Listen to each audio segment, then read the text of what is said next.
Hey guys, what's up? This is a audio review, because my camera's dead, of two foreign movies, one Russian, one Italian. The first one is called Vi, or Spirit of Evil.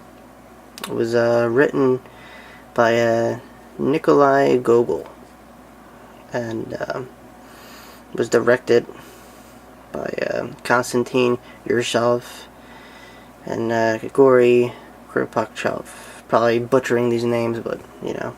Anyway, it takes place in Russia, and it's about this monk who, pretty much graduates. He's, fresh, and on his journeys, he runs into a witch, and the witch tries to, seduce him. Doesn't work out, and to try and get away, he, beats this witch to death because he thinks that's the right thing to do. And the witch kind of transforms herself into this young girl. The villagers, find this corpse of this young girl, and the last thing she blurts out her mouth was something about the monk. And, the story pretty much progresses from that. This, villager, who's the father of this, deceased witch lady, or a young girl, I should say, because it's, at this time the witch transforms into this young woman. And, he, pretty much gets this monk to stay with her for 3 days, 3 nights in this church, reciting verses out of the Bible. And each night after that becomes worse and worse. The corpse pretty much wakes up, and he pretty much shits himself, oh my god. So he draws a line of chalk around him, and to pretty much protect himself from her. And she does everything from levitating the coffin she's in, to resurrecting, demons and all that stuff. And the climax is just crazy. It's out of Evil Dead, Demons pop out of the wall. It's just really crazy, and it pretty much drives him to complete insanity. I don't want to ruin the ending, but it doesn't look good for him, put it that way. It takes place way back when. Definitely shows you, old-time villages and horse and chariot kind of things. But it's really as far as the priest or the monk goes, I don't know. Just the guy. It's kind of hard to feel sorry for the guy. I know not every monk is like this, but there's scenes where he's taking a bump of coke, drinking excessively, and just talking nonsense. And like I said, I don't know. I guess maybe monks of this time were a little more liberal, or whatever the case. In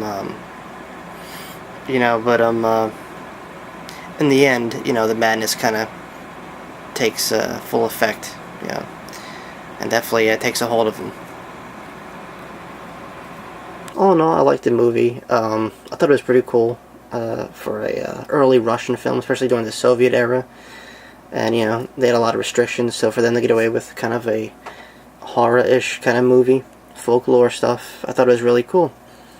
And, I'd definitely watch it again, If you track down the right DVD, it's got a documentary on the author, which I thought was pretty interesting. And so, it's called Vi, or Spirit of Evil.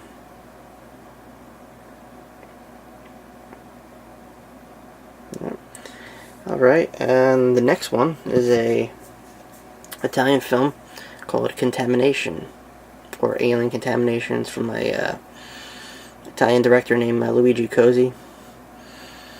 One of his first films was a giallo film, and for those who are into Italian cinema, especially works of Lucio Fulci or Dario Argento, it's that giallo murder mystery thriller, more or less horror kind of genre. And but this one sways kind of away from that. It's more of a sci-fi take, as this director is, he's more sci-fi happy. In one of the interviews I watched, he expresses his love for science fiction and all that stuff, and he had to kind of balance the two, thriller and sci-fi stuff. So basically, it's about this ship that shows up at a New York harbor, and all the bodies are, the remaining crew, I guess, are torn to shreds. They don't know why.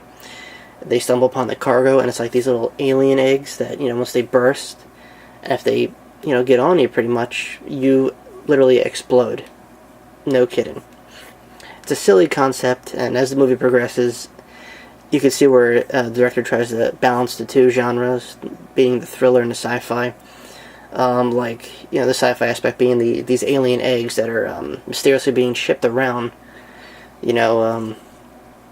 strategically placed in certain areas to kill certain people. And the murder mystery part being, a group of people that, see this as a conspiracy theory, trying to hunt down the actual perpetrators behind this. And they find, like, this island, and it goes deeper, there's an actual, like, alien puppet at the end. It's pretty crazy. It's like an octopus monster that's behind this whole thing.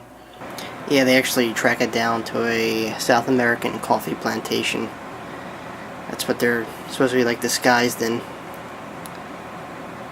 It's ran by alien pod clones. It's crazy stuff, but entertaining nonetheless. And yeah, it's a pretty trippy movie. I mean, you really got to be into this stuff to even remotely come across something like this. Like I said, I'm a fiend for this kind of stuff, so it don't bother me. No matter how cheesy it is, I love it. But anyway, I digged it. I thought it was a good attempt at mixing both genres, especially an early flick like this, an Italian cinema, 80s flick anyway. Oh yeah, what's interesting about this director? He went and directed. Well, he didn't direct it. He made a colorful version of a Godzilla, 1954, which is jokingly referenced as Cozilla because his last name's Cozy. Basically, it's the Godzilla, the Americanized version that everyone's seen, Godzilla King of the Monsters, with Raymond Burr, with added scenes of destruction and a weird sepia tone kind of translucent killer going on. I don't know. It's one of them hard to track down things, but yeah, like I said, this director has a thing for science fiction, and it shows. Along with these giallo and murder mystery kind of roots. But yeah, anyway, the movie's called Contamination. It's a Italian horror sci-fi flick, and pretty it's out there, put it that way.